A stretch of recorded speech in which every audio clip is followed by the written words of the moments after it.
Hello everyone, আজকের ভিডিওটা শুরু করছি আমার ব্রেকফাস্ট দিয়ে। তো ব্রেকফাস্ট খাওয়ার পর তো আমার খুব ঝোঁক উঠলো যে আমি মায়ের সাথে যাবো বাজারে। কেন বলো তো, নিজের পছন্দ মতো একটু মাছ কিনতে।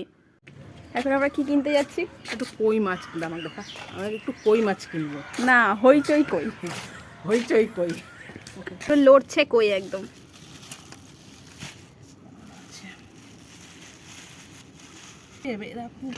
ইয়ে মাছ ওঠে। এ দেখো দেখো, যাই না যাই না যাই না যাই না চলে যাচ্ছে। দাঁড়া, হাঁড়ি নিয়ে আসি। যাই না, বস বস বস। মা সত্যি যদি চলে, কই মাছে তো এত কাটা মারে, তো মাছটাকে ধরবো কি করে? এই কানের কাছে এমনি করে ধরলেই প্রচণ্ড কাঁটা মারছে। এই যে ধরে নিয়েছে কই মাছ।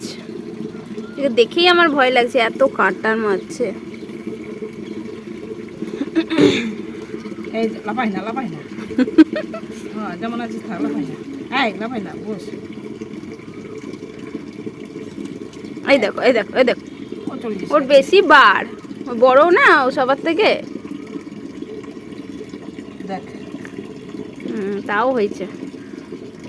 কই, মৌরলা আর বাটা তিন ভাইকে ঘরে নিয়ে আসার পর তো আমাদের অবস্থা নাজেহাল। আমি তো কোনো মতেই কই মাছে হাত দিতে পারি না, এত সে কাঁটা মারে।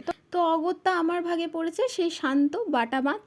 তো বাটা মাছ কাটতে কাটতে তোমাদের সাথে একটু ভিডিও করে দেখিয়ে দিলাম।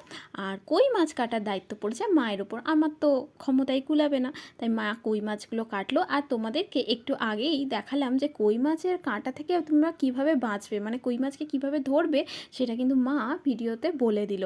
তো এটা তোমাদের জন্য কিন্তু একটা সুন্দর ট্রেক্স হতে পারে। এবার অনেকে বলবে যে তোদের তো কাছেই বাজার, কিন্তু কেন তোরা এতগুলো মাছ একসাথে একদিনে নিয়ে এলি? আচ্ছা, এটার প্রশ্নের উত্তর দিই। কারণ শুক্র শনি দুদিন নিরামিষ খাওয়ার পর পরের দিন মাছ খেতে খুব ইচ্ছে হয়েছিল, তাই এতগুলো মাছকে একসাথে নিয়ে চলে এসেছি খাওয়ার জন্য। তোমরা তো জানো যে মাছে ভাতে বাঙালি বলে একটা কথা আছে না, বাঙালি যতক্ষণ না মাছের গন্ধ পাবে ততক্ষণ কিন্তু তাদের পেটে ভাত সইবে না বা ভাত ঢুকবে না। আর যে কটা দিন মাছ ছাড়া মাংস ছাড়া চলে, সে কটা দিন এই অগত্যা চালিয়ে নিতে হয় কোনো রকম। তো কই মাছগুলোকে বাছার পরও দেখছি কই মাছ লাফায়। একটা কথা আছে না, কই মাছের জীবন সহজে যায় না। আমি তা আজ নিজের চোখে কিন্তু প্রমাণ পেলাম। তো কই মাছগুলোকে তোমাদেরকেও দেখালাম যে কীরকমভাবে লাফালাফি করছে। সব মাছগুলোকে বাছা হয়ে যাওয়ার পর আমি নিয়ে যাচ্ছি এখন তেল কই করার জন্য। যদিও তেল কইয়ের রেসিপিটা তোমাদের সাথে সেরকম ভালো করে এবার আর শেয়ার করতে পারলাম না, তবে ডেফিনেটলি পরের বার তেল কইয়ের রেসিপিটা সুন্দর করে শেয়ার করব।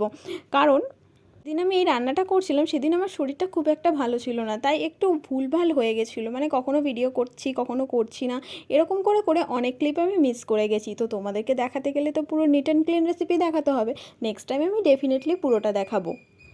তবে কই মাছ কিন্তু শরীরের পক্ষে খুবই উপকারী। কই মাছ আমাদের এখানে 800 টাকা কিলো, তবু আমরা কিন্তু খেতে ছাড়ছি না। যেখানে মাটনের দাম 700 টাকা, সেখানে কই মাছ 800 টাকা কিলোর। বুঝতে পারছো ডিফারেন্সটা কোথায় আর ডিমান্ডটা কোথায় গিয়ে ঠেকেছে? তবে এই ছোটো মাছের ডিমান্ড কিন্তু বরাবরই ছিল। মৌরলা মাছ বলো, বাটা মাছ বলো, কই মাছ, এদের একটু কাঁটা চিবিয়ে খেলে কিন্তু আমাদের শরীরে ক্যালসিয়ামের ঘাটতি কোনো দিনই আসবে না। তাই যাদের ক্যালসিয়ামের প্রবলেম বা হাড়জনিত কোনো সমস্যা আছে, যাদের এখানে ব্যথা ট্যাথা হয়, তারা কিন্তু ছোটো মাছটি অবশ্যই খেও। আমার তো ছোটো মাছ খেতে খুবই ভালো লাগে বড় মাছের থেকে। যদিও আমাদের বাড়ি সেদিন চিকেন হয়েছিল, তবুও আমি এতগুলো মাছ নিয়ে এসেছি যে খাবো বলে। আমার চিকেনের থেকেও মাছ খেতে বেশি ভালো লাগে, আর তার চেয়েও বেশি ভালো লাগে হচ্ছে আমার ভেজ খেতে। এইটা কিন্তু আমার অনেক বন্ধুবান্ধব বা কাছের মানুষরা জানে। তো আজ ভিডিওটাকে এখানেই শেষ করব। তোমরা পুরো ভিডিওটা দেখে কমেন্ট করে আমাকে জানিও যে কেমন লাগলো। তো পুরো রেসিপিটা তো শেয়ার করতে পারিনি, লাস্টে এক ঝলক তেলকইয়ের চিত্রটা তোমরা দেখেই নাও। এই যে হচ্ছে আমার তেলকইয়ের ফাইনাল লুক। কি দেখে লোভ লাগছে?